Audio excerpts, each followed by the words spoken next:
Benvidos a Santiago Sí. Hoxe temos connosco a unhas irmás, a dúas irmás, pero que realmente son un home e unha muller. Isto parece máis complicado do que realmente é. Carlos Valdés, Celia Recarei, sodes as irmás Cartoné. As mismas, sí. Hai que estar moi tolo para montar unha editorial nos tempos que corren.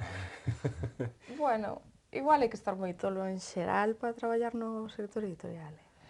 O mellor hai que estar moi tolo para ser feliz. E para facer o que un quere. Tamén, sí, bueno. Porque se nos poñemos intensos, onde está a seguridade?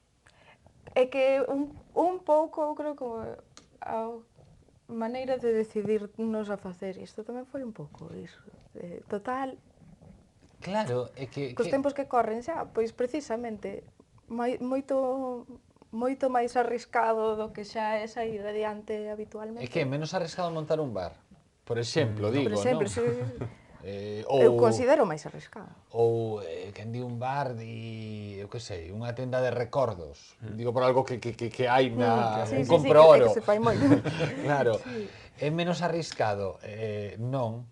O certo é que o modelo que vos estades a utilizar é un modelo que a min fascíname, pareceme maravilloso, creo que deberían existir, non sei se 1000 modelos máis, pero sí que ese tipo de modelo debería estar moi coidado polas autoridades culturais, pero ou polos axentes culturais, pero son esas pequenas editoriais que non atendedes ás modas.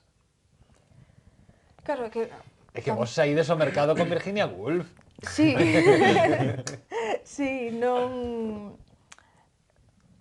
Nós tampouco temos unha vocación de ser grandes, non? O sea, somos unha editorial minúscula que non temos tampouco unha vocación de ser unha cousa moi grande, moi comercial, nin unha gran empresa. Entón, Xa. e é máis Iso moi bo, a idea de facer un pouco que nos queiramos.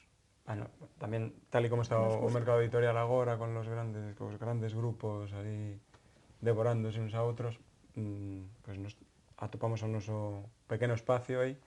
Non digas nicho de mercado, que é a palabra máis fea do mundo. Parece horrible. Prefiro non usalo nunca. Nunca. Atopamos o noso espacio aí, é onde queremos nadar, parécenos que o que teñen que facer as editoras, continuar aí, porque lóxicamente non vas competir coas grandes editoriais, nin ganas que temos tampouco. Claro. Para eles o seu pastel. E a nosa idea é eso, ese pequeno espacio, enchelo do noso amor polos libros, do noso amor pola lingua. Vos viñades do sector editorial como externos moitas veces, pero sí que coñecedes o mundo editorial. Sí, nós somos, o sea, vimos da parte, digamos, técnica, non? Editorial, non da parte de toma de grandes decisións, sino da parte, pues, do traballo ese, de realmente facer o libro.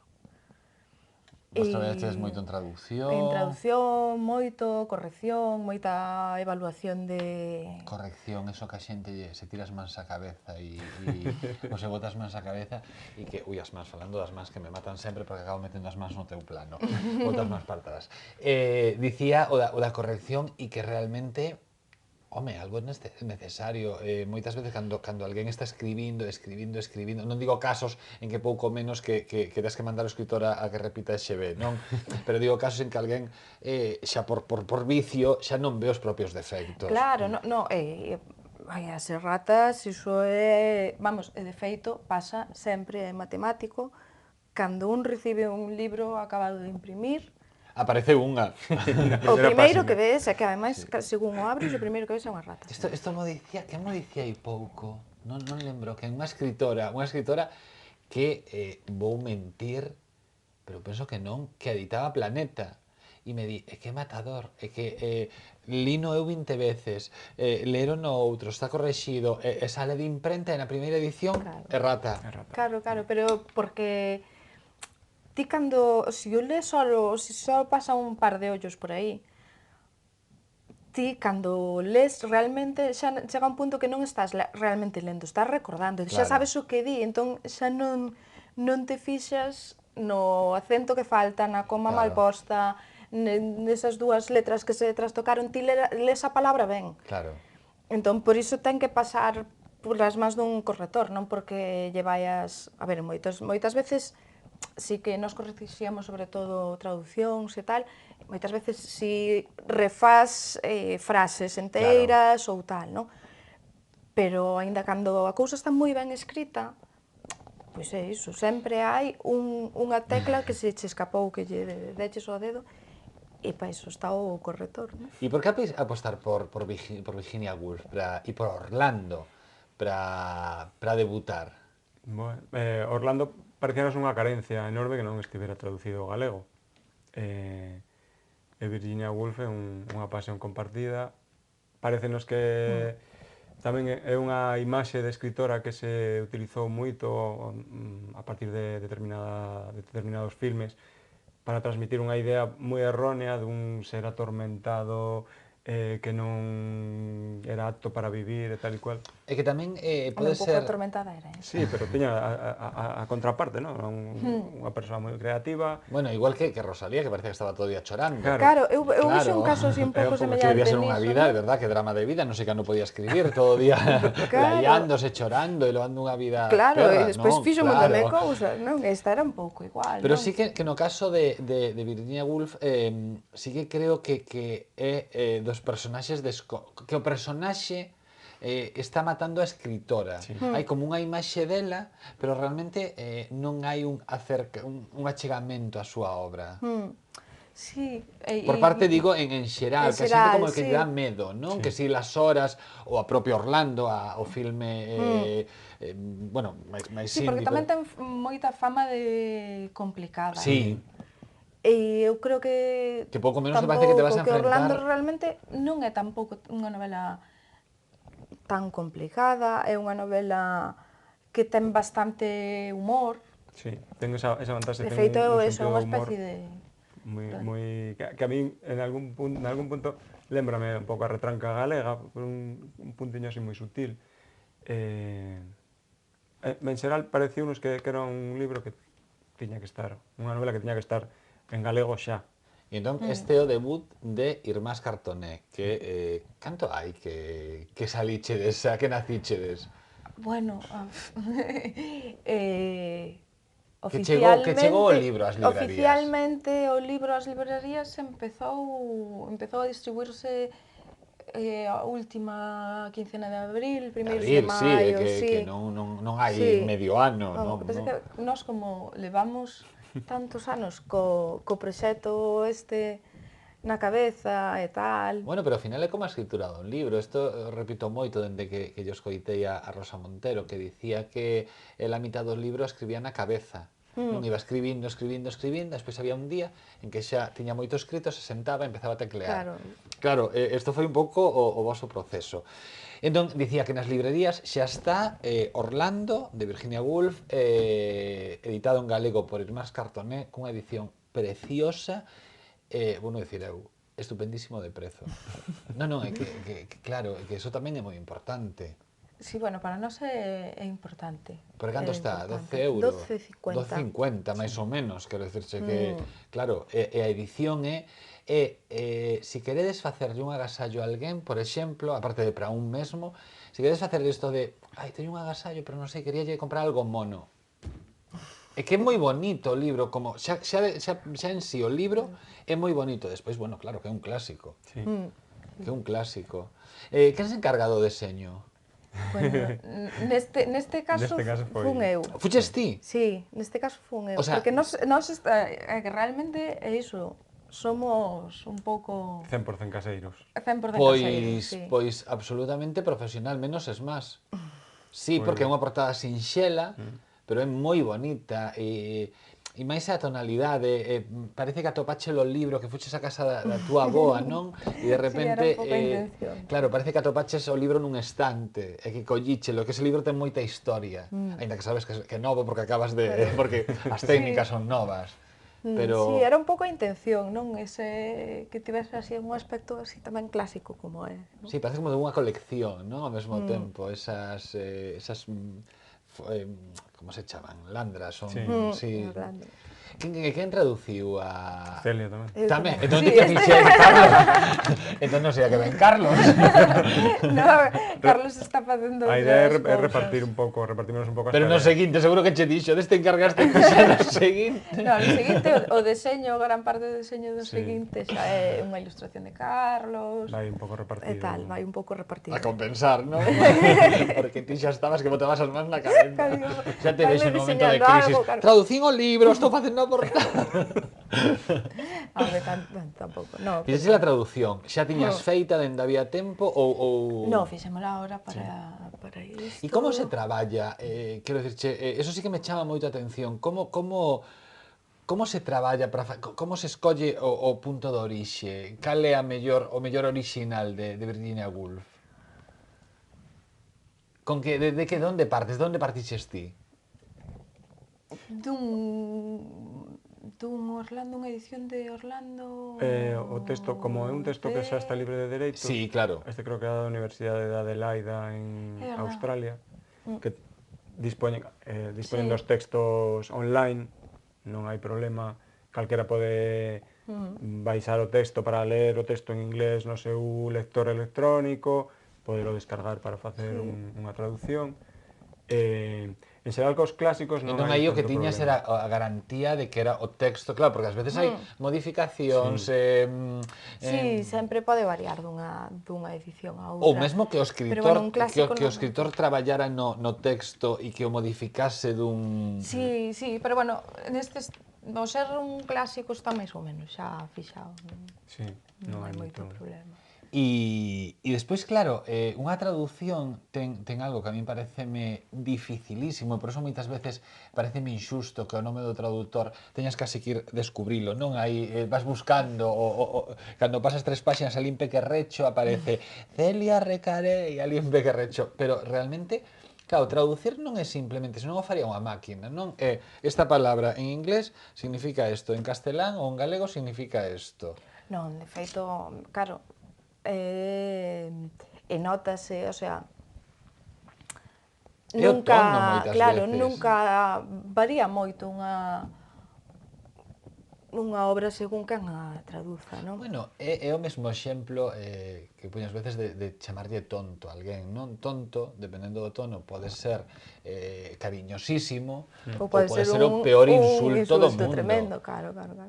Claro, Sí. e ti tens que captar o tono do Claro, escritor. tens que captar, despois iso non sería, claro, sería facilísimo se as dun idioma a outro fose unha equivalencia un, non? Hai unha palabra nun idioma e ti só tens que buscar cal é a do teu, pero é que ao mellor no teu non hai Ou non un quere termo decir- ou non para quere decir o referirse a mesmo. iso. Claro, ou simplemente que non existe o termo. Isto creo que xa contei Tens unha que vez. explicalo de algunha E maneira. explicábamos unha amiga, non? Que o título orixinal da novela de Ishiguro, aquí en España chamouse Lo que queda del día, era algo así como The Remains of the Day. Pero The Remains que se utiliza para a comida. Claro. Claro, se utiliza por restos que quedan na comida, que o que non se construa a frase, The Remains of the Day. Esa frase non existe, é como unha licencia que se... Entón, claro, traducir a español os restos del día non é o mesmo que o que el quere... Claro, é que aí estás... ese é o problema da traducción moitas veces, que hai... Esa é a arte da traducción, non é o problema. É o poñer en complicado, valor, é poñer en valor o teu traballo. E eso, ás veces, tes que decidir, é unha toma de decisións continua, non? Ás veces tes que... Moitas veces sacrificas moitas cousas, sacrificas matices, pois porque non hai a maneira, ou queda moi forzado, perde fluidez o texto, se tratas de encaixar todos os matices de significado dunha frase nun... Acabas engordando o texto para mal, non? Claro. Entón, pois, eso, tens que estar sempre decidindo. É moi frustrante ás veces. É moi... Sí, é moi bonito e moi satisfactorio, pode chegar a ser moi satisfactorio, pero sempre hai unha parte de de frustración Bueno, tamén. pero como en todo proceso artístico, non? Nunca acabas de estar, ainda que a min a Claro. vosa primeira obra da editorial pareceme maravillosa, seguramente que se estivéramos en cámaras os tres máis relaxados dirías, mira, non, é que pasounos Sí, isto, sí, sí, e sí, isto non sí, nos sí. gusta, e a min No, sí, pareceme sí. que está perfecta. No, pero o primeiro que O primeiro que que faz fixemos cando tes cando as recibimos caixas, o sí. libro, sí, foi atopar todos os Claro, defectos. claro, pero non os Sí. ten, para o público, e eu son público, basicamente o que son Eu, público, non os ten. eso, xa localizamos o primeiro día, que ademais é cando ellos localizas, Sí. según o ves, pum. E despois xa, bueno, Vas querendo... valo perdonando, Sí. non? Vaste perdonando tamén polos fallos e tales, bueno. E despois eso, cando xa ves que a xente lle gusta ou tal, xa vas eche esquecendo máis os defectos. Pero o primeiro día... Vache dicindo, neno bonito, o neno Claro, bonito. claro, Vai e ti, saindo bueno, ese ten as orgullo. usiñas un pouco tal, pero bueno, haberá o que querer igual. Irmás Cartone acaban de debutar no mundo editorial, aí lle que prestar moita atención, teñen que ir mercar ese Orlando de Virginia Woolf que dicía Carlos que non é tan complicado como todos estamos a pensar, o mellor ca literatura clásica, e que por primeira vez aparece en galego. Facemos un pequeno parón nesta conversa e regresamos agora con eles. Libraría Couceiro, no corazón de Compostela. 5 plantas cunha ampla oferta para todo tipo de públicos. Literatura infantil e galega, guías de turismo, novidades en español... Dispoñemos dunha sección con numerosos exemplares en oferta. Na Praza de Cervantes, Libraría Couceiro. Hoxe na Libraría Couceiro temos un menú literario do máis variado. Do máis variado, pero Temos casi teatro, 50% relacionado con Santiago. Sí, eso sí, 50% compostelán, hai unha parte histórica e unha parte bonita, que nos gustan a nos moitos libros bonitos. Histórica cultural. Efectivamente. A Alvarellos, en colaboración ca Xunta e co Consorcio de Santiago, ven de sacar o libro Salón Teatro, Corazón do Espectáculo, de Xusú Sánchez García, donde fai un repaso da historia do Salón Teatro, un histórico de Santiago, desde primeiros do 20. Un histórico de Santiago, dende, como decía Pablo, dende 1920, dende 1999 é a sede do Centro Dramático Galego, e Xesús Ángel Sánchez García pois fai un percorrido moi ameno ao redor deste edificio.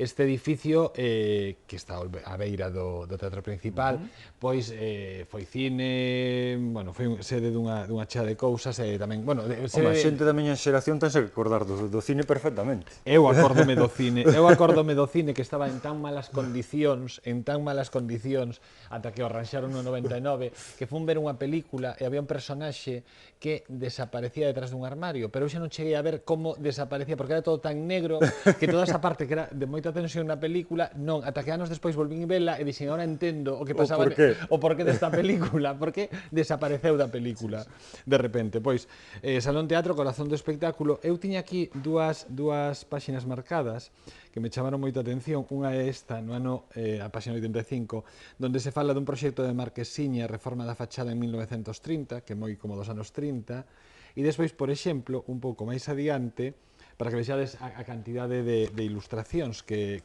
acompañan o libro, ou de fotografías, ven un carteliño da estrea no Salón Teatro de Ben-Hur, pero non o Ben-Hur de Charlton Heston, sino o primeiro Ben-Hur, o de Ramón Novarro, que isto deben ser os anos 30... Porque o Ben-Hur debe ser dos anos 50. Claro, é a anterior, o Ben-Hur debe ser os anos 30. Non, 1929, aquí ven. Anos 30. Anos 30, 9 anos despois da súa apertura. Pois xa sabedes, se queredes coñecer a historia dun dos edificios con máis historia da nosa cidade, o Salón Teatro, pois aquí o tedes, Salón Teatro, Corazón do Espectáculo. E seguimos con historia, pero máis vencenada a rama das ciencias, la medicina compostelana, 1847-1950, retazos históricos. De Avelino Franco Grande, pois si que hai moita historia, porque non chega a actualidade. Home, vamos a ver, a Facultade de Medicina é coñecida de sempre en Santiago, posiblemente fora o emblema da Universidade de Santiago durante moitísimos anos. Isto case que colle un século, porque fai 1847, un século de 103 anos, 1950, e fai esos retazos históricos da facultade, como ben di Pablo, máis importante da Universidade de Eu creo que aí Santiago. tamén influye moito máis. A medicina compostelana non é só No. a universidade, entón eu supoño que aí fará un repaso, porque, bueno, ese libro tampouco é como para lelo e poder explicalo con moita facilidade. É un libro moi para un público moi determinado. Moi especializado. Pero tamén ten que haber este tipo de libros para ese tipo de públicos. Se vostedes se adican ao mundo da medicina ou lles interesa ese mundo, centrado en Compostela, medicina compostelana, 1847-1950, retazos históricos de Avelino Franco Grande. E agora poñémonos con un pouquiño de narrativa, deixamos o ensayo. As escaleiras do Grande Hotel, de Rubén Martínez Alonso, que ven de publicar en Sotelo Blanco. É unha novela histórica, pois ambientada nun dos edificios emblemáticos en Galicia, Tamén. como é o balneario de Mondariz. No balneario de Mondariz, pois hai, no tempo da ditadura de Primo de Rivera, pois hai unha rapaza que se chama, estaba por aquí, Carolina, que é unha filla da burguesía que vai pasar uns días ao balneario ca súa avoa, que é unha bella dama, e entón ela vese involucrada xunto co seu amigo Tomás nunha confabulación contra a xefatura do goberno de España dese momento. As escaleiras do Gran Hotel, de Rubén Martínez Alonso, un home que conxuga tanto a investigación como a poesía como a narrativa. Pois esta é unha nova novela deste home que se chama As escaleiras do Gran Hotel e que ten unha pinta estupenda. E tamén pos cativos, non podían faltar, e máis en época de vacacións. A viaxe das Bolboretas, que ven de publicar Oco Editora, con texto de Paula Carbonell e ilustracións de Chené.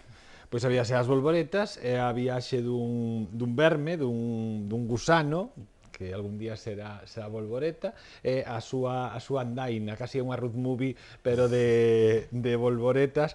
E unha das cousas bonitas que ten este libro é que conxuga unha parte da ilustración como casi tradicional, como case de manualidades, con un debuxo como máis moderno. A verdade é que é unha preciosidade este novo libro de Oco Editora, co que os rapaces en vacacións, en vez de estar todo o día pegados na tele ou tirados na rúa, tamén poden estar lendo un libriño que non ven nada mal. Facemos memoria. A viaxe a Bolboreta, das Bolboretas, de Oco Editora, Paula Carbonell e Chené.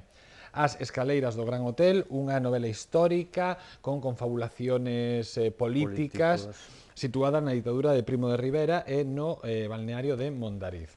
Un repaso pola medicina compostelana dende 1847 a 1950 e un estudo ao redor dun dos edifizos que máis cultura albergou nesta cidade, que é o Salón Teatro, que está na Rúa Nova.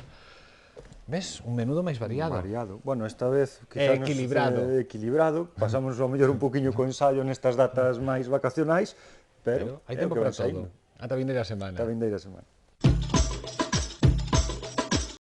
O mar ten algo, o mar ten algo especial, algo que nos atrae, aínda que non é o noso medio, porque o noso medio este é o aire, pero o mar ten algo que nos atrae. De feito, cando estás nunha embarcación na que le estás mirando para baixo, diste, se me pudera meter aí abaixo. O mar ten algo que engancha, e nós vamos a bucear, nós temos unha actividade que é o buceo, precisamente por ese algo que ten o mar que nos atrae e que nos leva ali. Unha persona que fai un curso de buceo, que empeza a bucear, hai a moitísima xente que lle condiciona a vida, o sea, que che dá ese placer, esa sensación de benestar, ese mundo do silencio, que outro día queres volver. Entón, hai xente que ti faz un curso de buceo, despois faz outro, incluso esa maneira de condicionarse, que di, vamos a ir de vacacións este verán a non sei onde, e vas ti, a túa chica, pero probablemente busques un sitio que, ademais, que podas ir a bucear a un sitio. Eu anduve durante 20 anos polo mundo adiante, traballando en empresas de buceo profesional, anduve por un montón, polo mundo adiante. Chegou un momento que me cansei, sobre todo cando me casei, cando tuve fillos, decidín, dixen, isto non é vida, hombre, cando era novo moito me gustaba, e canto máis lonxe iba, máis me gustaba. Chegou un momento que me cansou andar polo mundo adiante solo, a familia aquí na casa, entonces eu comíame moito tarde, que carajo fago aquí en Marruecos, aquí traballando, eu sin maquel, en un montón de sitios. Entonces, dixen, eu quero me establecer, pero dime conta que non sabía facer nada, pero se eu non son xornalista, eu non son electricista, eu non son albañil, eu non son... Entón, que vou a facer se eu sei mergullar nada máis? pois voume dedicar a explotar isto. Entonces decidí montar en Porto do Son a nosa escola de buceo recreativo, viñámonos a Santiago, montamos aquí unha tienda en Santiago, que é o noso punto de captación de clientes, e aí levamos xa máis de 15 anos. Foi un pouco así o...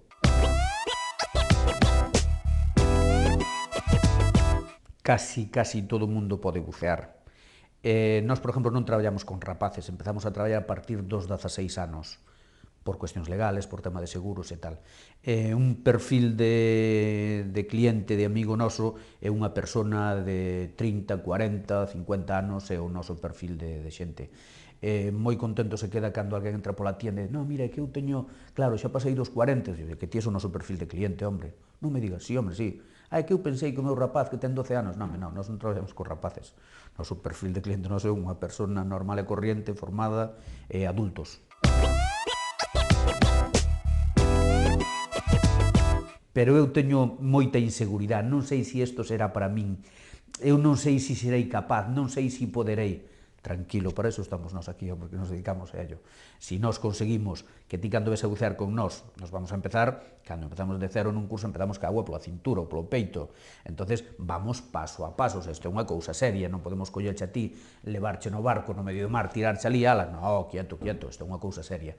Entonces, si nós conseguimos que ti estés tranquilo, esa é cousa nosa, si nós conseguimos que ti te sintas seguro, esa é cousa nosa. Se nós conseguimos que ti non te poñas nervioso, iso é cousa nosa, esa é cousa nosa. Se nós conseguimos estas cousas, vamos a facer de ti un buceador. Claro, se ti chegas ali e estás, iba a decir acojonado, pois sí, estás acojonado, e a veces non buceas, entón nós temos que poñer toda a carne aí no asador para que ti ali estés cómodo, estás seguro, te sinteste ben, que non pasa nada, facemos de ti un buceador. Bucear é moi fácil, hombre. Xa que me falas dos povos anegados, estamos organizando unha salida a Portugal, hai unha aldea, un pobo que é Vilariño da Furna, que quedou alá polos anos 50, 60, fixeron un embalse, un pantano, e quedou debaixo da agua o pobo. Entonces, organizamos o grupito, chamamos a xente, e lá nos vamos a Portugal, e vamos a bucear, e a verdade que é unha pasada, buceas en agua dulce no pantano, porque te metes por dentro das portas das casas, subes as escaleiras, entras pola ventana, ves que teñen fornos de pedra, están as cociñas, están as casas ali, e a verdade que a xente pois gusta moito, se alucina, sí, ten o seu encanto. Galicia é fantástica en casi todos os sentidos, incluso para bucear.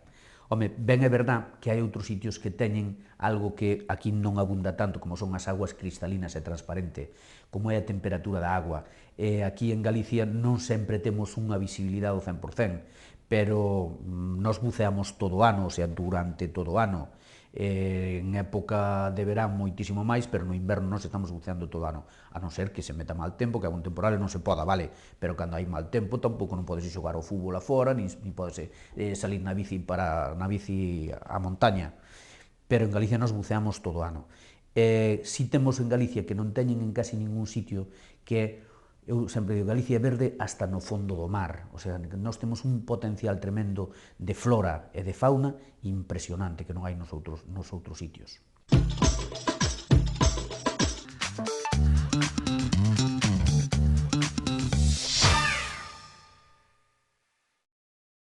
Un tratamento de remodelación corporal é un tratamento que acaba cas pequenas adiposidades que poden quedar despois de haber feito outro tratamento específico, xa sexa de cavitación, de electroporación, de ultrasonidos, de termoterapia. Entón, despois, ese sería un tratamento de modelaxe. Entonces, incide nas zonas onde nos queda ainda un pouquiño, uns pequenos redutos, e a parte disgrega os pequenos acúmulos que ainda poden quedar.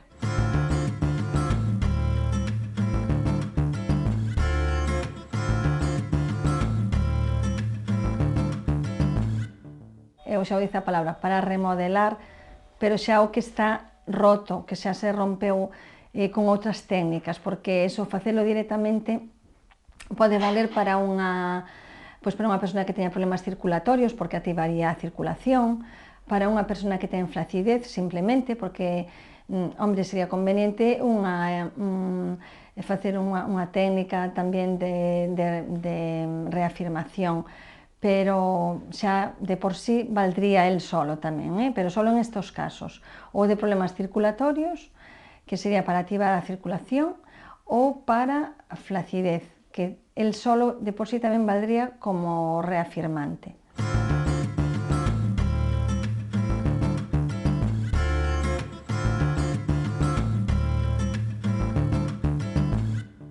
Primeiro poñemos unha malla ao cliente primeiro xa por higiene, porque é un rodillo que está en contacto ca pel, e por moito que o limpemos, pois sempre pode quedar algún residuo. Segundo, porque senón a absorción podría ser excesiva e irritante para a superficie da epidermis, non? Entón, por esas dúas razóns.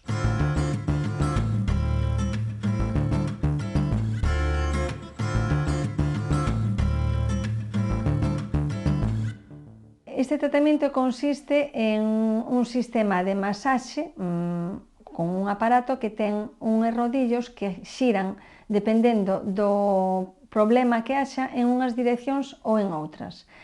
No problema de drenaxe, os rodillos xiran hacia adiante ou hacia atrás. No problema de celulitis, adiposidades, os rodillos xirarían hacia dentro, porque é un sistema de absorción moito máis alto. E no problema de flacidez, os rodillos xirarían hacia fora, porque é un problema de estimulación superficial do texido.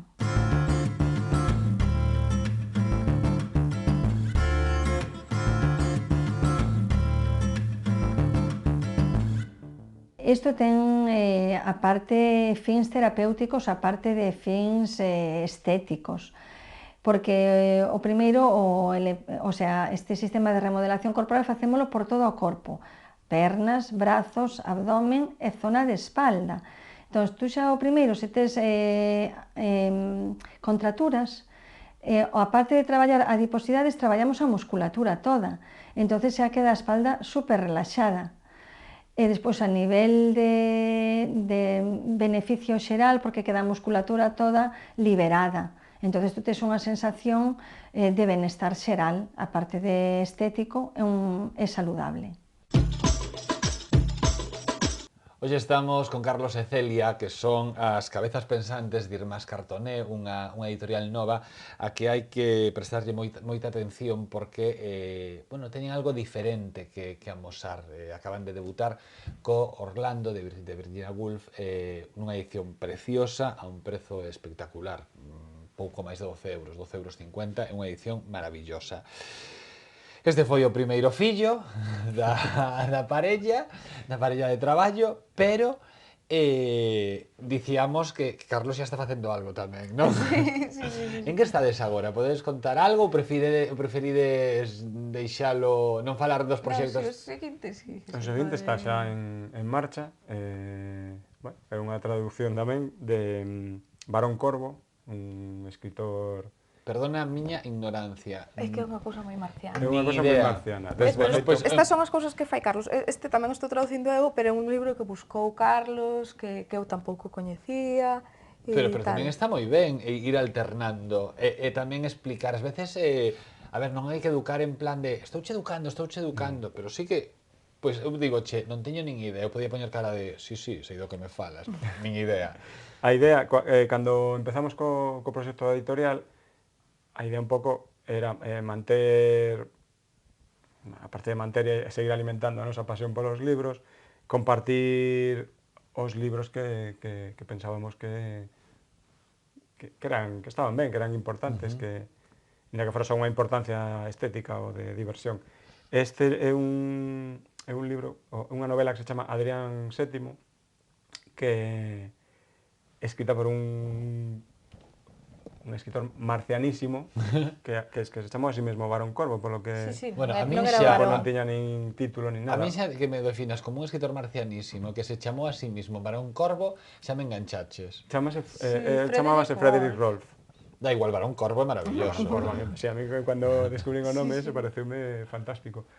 Un tipo así moi excéntrico. É unha noveliña sobre un tipo que de golpe nomean Papa, leva no Vaticano, son todas as súas vicisitudes. Pero que é unha comedia. Non chega a ser comedia exactamente, pero é tan delirante que É é moi delirante. divertido, É moi bastante delirante. A parte así curiosa é que realmente é un pouco, e notase bastante na propia novela, que era un pouco como un soño do propio Barón Corvo, que o Barón Corvo, que Quería ser era un papa. señor, ademais era unha cousa curiosa, porque era un tipo que era homosexual, era bastante abertamente para a época, Sí, porque para a a novela é época. do 1904. E o tipo era bastante abertamente homosexual, pero él quería ser cura. Pero quería ser cura e papa. E quería ser cura e papa. Entón, el escribiu a novela esta, pois que claro, na que basicamente descríbese un pouco a sí mesmo, Sí. non? O carácter No caso de que, sí. do protagonista e o carácter dele e tal. Pero ten unha pinta E maravillosa. é así unha cosa bastante curiosa. E nos rímonos moito co tema porque, bueno, de feito, a proposta de Carlos de facelo foi un pouco a raíz do nomeamento do Papa Francisco, no, non? Entón, cando chegou o Papa Francisco, así que foi un pouco inesperado, Sí, aquel sí. Papa así tan... Pois así tan... Tan aperturista, sí. tan moderno, digamos, e tal, non? E así como con estas medidas, non sei se máis estéticas ca éticas ou tal, pero vamos, estas cousas así del de prescindir moito dos oropeles Sí, sí, sí, sí. que contrastaba moito co Papa E anterior e dixeches, tal, este é o non? momento de traer o Barón Corvo. E o Adrián VII tamén é un pouco así, non? De feito, hai algún detalle da novela que casa moi ben con cousas que fixo Francisco, non? Así con medidas destas de eso, non? Isto de o Papa Francisco que cambiou de trono, Sí. que outro tiña un trono así totalmente dourado E e o tal. Adrián tamén fai. E o Adrián tamén o fai, das primeiras cousas que fai cando se instala ali no Vaticano era quitar dourados e quitar terciopelos e tal. E cando estará? Pois Pois a idea é- queríamos ahora para xullo Sí. finais, pero bueno, andamos un pouco apretados, Un pouco a verdade. apurados. Porque cal é un pouco a vosa idea de publicación? De número, dis de... Sí, o ano, máis ou menos. Andábamos de pensando nos 6 a sí, entre 6 e 8 8 títulos o ano. O sea, cada 2 meses, máis ou Algo menos. así. Sí, É un número... sí, xa son moitos, sí. Sí, un número importante, pero bueno, sí que o mellor para debutar, non? Ter un pouco de catálogo que claro, para claro, ir sobre todo ao principio necesitades ter, porque eu digo que está moi ben, é verdade, o Virginia Woolf, pero claro, hai que ter algo máis. Sí. Pero bueno, o Barón Corvo, se seguides por esa liña, o do Barón Corvo ten unha pintaza. A ver.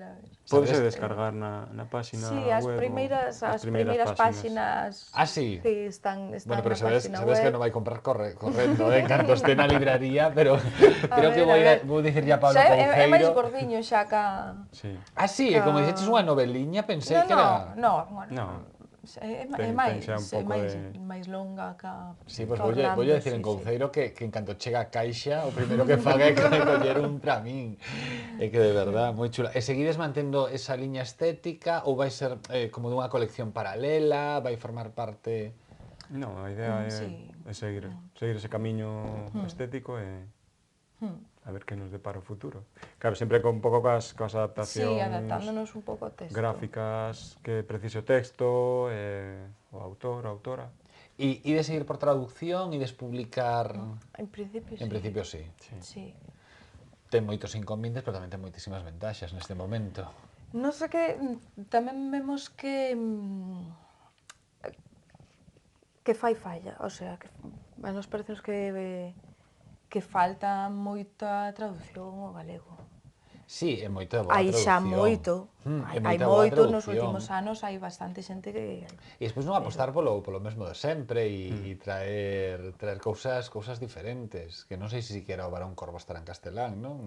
Castelán, Hai sí. unha Sí, traducción, sacouse o español, sacou unha Ciruela. Ciruela. nos Ah. 80, Sí. pero... Que boa era eso está- Ciruela, que boa era Ciruela. Sí, xa cambiou moito. O Hubo cambios outro aí. día sorprendíme moitísimo, además, chamei xa ti así moi alarmada, que dixo, vin un libro que me pareceu así como particularmente Sí, sí. feo, de deseño e tal, E digo, ostras, e cando vin, chamoume a atención cando vin que era Ciruela. Bueno, porque cambiaron Cambiou, os... claro. Claro, esas cousas saben pasar cando se pasa de pequeno Moi a moi grande, grande. sí.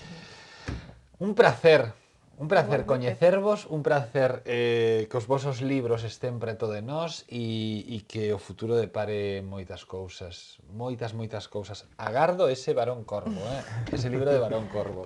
Moitísimas Pois grazas, esperamos que Celia pronto. e Carlos. Moitas gracias. Gracias. E ti agora descansa, este segundo toca a él. Bueno, eu cargome da distribución, vou co carriño. Ai, tienes o pobre que Claro. Está ben. Moitísimas grazas. Xa saben, non lle perdan a pista a estes dous rapaces que son as cabezas pensantes de Irmás Cartoné, unha nova editorial a un prezo estupendo que acaba de chegar ao mercado cuns libros moi especiais. Non lle perdan a pista. Nos estamos en Santiago Sí e en Correo Televisión. Sexan moi felices.